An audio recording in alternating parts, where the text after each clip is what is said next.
4.5 ঘন্টা গ্যাস নিতে যদি আপনার মনে করেন 1-1.5 টাকার গ্যাস দেয়, তাহলে এইভাবে চলবো কীভাবে?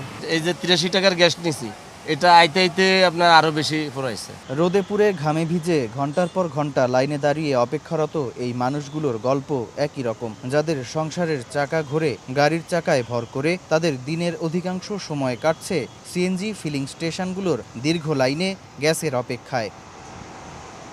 ছুটির দিনেও রাজধানীর ফিলিং স্টেশনগুলোতে যতদূর চোখ যায় গাড়ির দীর্ঘ সারি। গ্যাস সংকটে কোনো পাম্পই মিলছে না পর্যাপ্ত জ্বালানি, বন্ধ রয়েছে অধিকাংশ ফিলিং স্টেশনই। 2 থেকে 3 বার গ্যাস লওয়া লাগবে, ওই দেন 60 টাকা 70 টাকা গ্যাস হবে। আমরা 24 ঘন্টা রাস্তায় থাকি। যদি সরকারে মনে করে দাম বাড়ায় দিবে, দাম বাড়ায় দিক, ঠিক আছে। আমাদের এই কষ্টটা আমরা চাচ্ছি না। ফোটানোর ঝামেলা ছাড়াই নিরাপদ পানির জন্য ঘরে আনুন পিওরিট। কল করুন 16627। পর্যাপ্ত গ্যাস না পাওয়ায় বিপাকে পড়েছেন সিএনজি ফিলিং স্টেশন কর্তৃপক্ষ। সরবরাহ কমায় দৈনিক আয়ে বড় ধরনের ধস নেমেছে তাদের। এদিকে সংকট সমাধানে সরকারের পক্ষ থেকে সুনির্দিষ্ট কোনো বার্তা না পাওয়ায় হতাশ পাম্প মালিকরা।